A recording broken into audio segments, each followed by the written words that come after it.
The Ministry of Commerce posted overnight, China's export controls are not export bans. Does this look like a walk back to you guys? Clearly, the Chinese have realized that they have wildly overstepped the bounds of what's acceptable. This power grab by the Chinese won't be tolerated. So I think some of this messaging has signaled that they understand that there's a serious issue here. China overnight defending new export controls of rare earth minerals as a, quote, legitimate measure. This as the White House plans to hit an additional 100% tariff on Beijing starting November 1st. U.S. Trade Representative Jameson Greer joins me now. So huge developments on Friday. President Trump canceling his plans to meet with Xi Jinping at the end of the month, also announcing these 100% tariffs on top of the existing 30% set to begin November 1st. Countries all over the world are going to be impacted by this.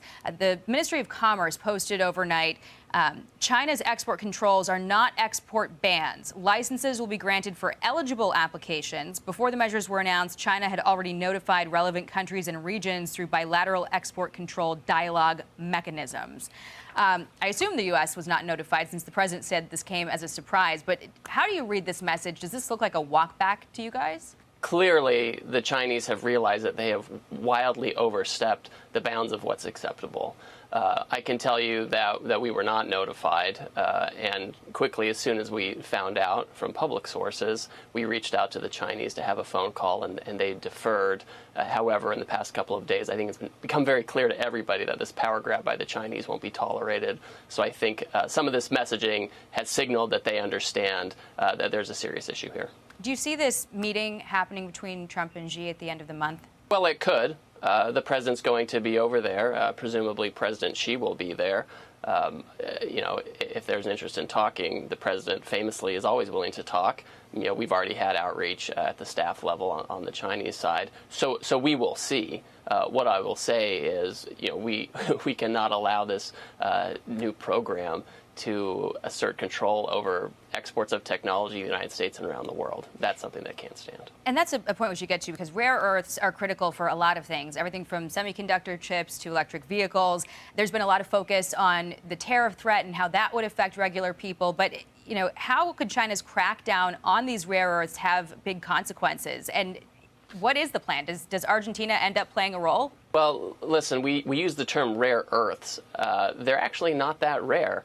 We have them in the U.S., Australia, Argentina, as was noted. The challenge is that China has controlled all the processing, almost 90% of the processing. They've amassed a monopoly, and they've undercut other countries that try to produce it. So that's why we're in this particular situation. So certainly other countries can play a part in this. And by the way, the rare earths and these critical materials, they certainly go into household objects, cars, smartphones we talk to each other on. But there are also other applications, satellites and defense equipment. So this is a serious issue. The rare earths are one point of leverage that we know China was going to hold on to ahead of these trade negotiations. The other point of leverage is these soybean farmers. China's been holding U.S. soybean farmers hostage for about a year. Last year, the U.S. exported $12.6 billion in soybeans to China. This year, it's zero. And China represents 49% of the market for soybeans. The administration's been planning a bailout for these farmers. It was stalled by the shutdown. But can you tell us what that will ultimately look like? Sure, that will look like a bridge. There will be some pots of money that will be deployed for a bridge for our farmers. We know our farmers don't want a handout. They want to trade. So one thing that my office is doing and the president is doing is we're also opening markets overseas. Cambodia has lowered its tariffs on soybeans already. Vietnam has done the same. A number of countries are doing purchase orders, and not just with soybeans, other row crops like corn, et cetera. So and we're looking at domestic uses of soybeans as well, and fuels, et cetera. So there are a multi-pronged approach to solving that issue. The Treasury Secretary said we might be seeing something like direct subsidies through the Farm Credit Bureau. Is that coming together? That's possible. I know he's looking into it, and they're looking at interest rates, which really skyrocketed for farmers under President Biden. A lot of input costs skyrocketed. We have a bumper crop this year. So all of this has come together in a little bit of a perfect storm. And so that's why we're looking not only at the Farm Credit Bureau, but other tools as well. And finally, how about the market reaction to all of this? The Wall Street Journal said that Friday's slide was really not massive by historical standards, but, quote, its breadth and its focus on red-hot tech shares and smaller banks rattled some analysts and portfolio managers who had come to believe that the 2025 market advance had grown immune to trade war tensions. What do you make of that?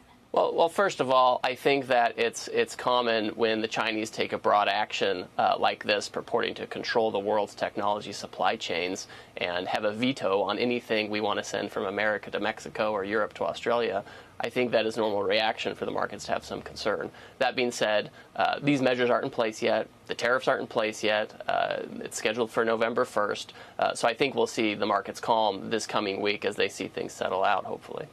And have you heard any response from China about the 100% tariffs that the president threatened to take effect November 1st? Or are they planning any additional tariffs on their end? Well, their announcement today, they didn't announce anything specific. Again, I think that they've realized they've overstepped. And remember, we've had a deal in place with China since May where we said we'll keep our broad tariffs in check if you keep sending us rare earth magnets.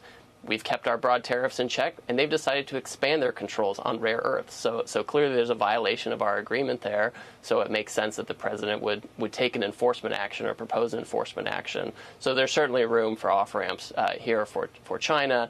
And the president continues to have a great relationship with President Xi. We talk to our counterparts, but we need to make sure that we can find a way back to the stable situation we were in a week ago. All right. We will continue to watch it. Now there's a threat possibly of 100% tariffs on China and maybe not meeting with Chinese President Xi Jinping at APEC. Joining us tonight to talk about tariffs, trade, and China is U.S. Trade Representative Jamison Greer. What's the status tonight with the U.S. and China and trade? Well, Brett, you've seen the president's truths today. I've been there with him throughout the day, working with him on a response. What the Chinese have done, in short, is in the past couple of days, they've ordered the entire world that they have to submit for approval and permission by the Chinese government to export any kinds of materials that include rare earths that have been touched, processed, mined by China. So this could include cars, it could include microwaves that have chips, it can include defense materials. So China has taken this action, which is quite extreme. And so President Trump obviously wants to safeguard U.S. national and economic security. And so we have to take our own countervailing action. I want to play something about President Trump in recent days, talking positively about what was happening. Take a listen. We have big advantages over China for lots of different reasons, and I think we're doing very well with China. I get along very well with President Xi. If those countries are hostile, and by the way, China hasn't been. We've made deals with China. President Xi was great. We're doing very well, as you know, with the trade deals. We're doing very well with China, and great respect for President Xi. So what happened? I mean, you've met with the Chinese. Treasury Secretary Bessent has met with the Chinese, came out of the last meeting suggesting that there was significant progress. Why the change? That's exactly right, Brett. For the past 6 months, just to go back a little bit, 6 months ago, China took an action like this with respect to rare earth magnets. And over the past 6 months, we've been quite successful in securing the regular flow of those magnets to China. We've managed to have a fragile truce with China with respect to tariffs, where we continue to have high tariffs on China, but we're able to talk to them and have great communication. This action that recently happened, I mean, listen, China, negotiating with China is not like playing patty cake. On the one hand, they have a meeting with President Trump coming up, or they had one coming up, and on the other hand, they truly seek to acquire domination over global technology supply chains. This is a move clearly that they had in their pocket for a long time, and they thought that it was an appropriate time to deploy it before this meeting, and I think they've really miscalculated what they've done here. There's a lot of, obviously the markets were really spooked by this today. There are a lot of businesses, there are farmers about soybeans, there are all kinds of different things that hinge on China and the U.S. and the established trade agreements. Who has the leverage here? Is it the rare earth minerals hinge, or is it our ability to sell or not sell chips to China or technology to China? Where is the leverage here about getting to a deal? Well, first of all, I would say that China's economy is floating on the idea that they can continue to produce and export huge amounts of excess capacity, frankly, of manufactured goods and send them to overseas markets. The United States is the #1 consumer, the #1 importer. We are the dumping ground for Chinese goods. And so that is huge leverage. In fact, this is why they came to the negotiating table back in May the first time, is when we had very high tariffs on them. It's actually not our desire to do that. Our desire is to have a healthy, balanced trading relationship with China that's fair, but it's a rocky road getting to that. You know, we have a market. They have a government that's running the economy of their country. We have a free market, and for them it's a government. Yeah. I mentioned soybeans. You met with the Farm Bureau yesterday to talk soybeans and more. There's real panic over the loss of Chinese buyers. Where is the U.S. on that issue for farmers?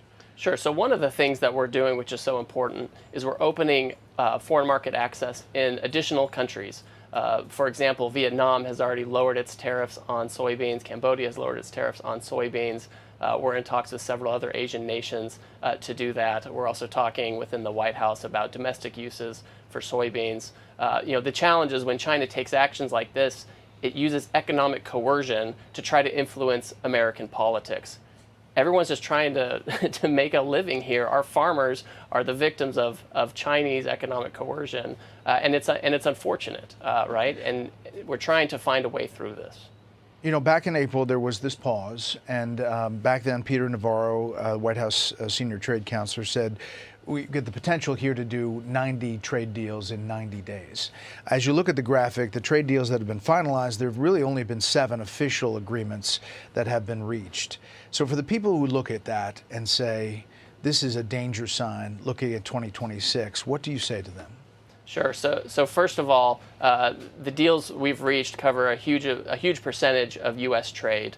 With Canada and Mexico, you know, a lot of the trade between Canada and Mexico is flowing quite freely. Canada had some retaliation, which they removed. We had Turkey that you know, had retaliation they removed. So there's actually no more retaliation in the world except for China. Some of these deals, President Trump is going through Southeast Asia at the end of the month to sign some with Malaysia, hopefully Cambodia, Thailand, and others. So we're making quite good progress on that front, and a lot of countries have already taken their tariffs down. Is this now a trade war with China? Well, we'll see. It does not have to be, but we're ready to do that if necessary, and we think the American people are up to it. The reality is, you know, China doesn't have to have this approach. We can have a balanced relationship with China, but it needs to change aspects of its economy where it produces too much, it uses unfair trading practices, and it tries to coerce everyone into doing what it wants. I think we can have a better relationship. The president and President Xi have a great relationship. We actually have good conversations with our counterparts, you know, but we are in the middle of, you know, finding out where each other's lines are, and we need to take this time over the next few days to see if there's a way forward. But if not, we're going to take strong action, just like the president signaled. Does this put the TikTok deal in jeopardy?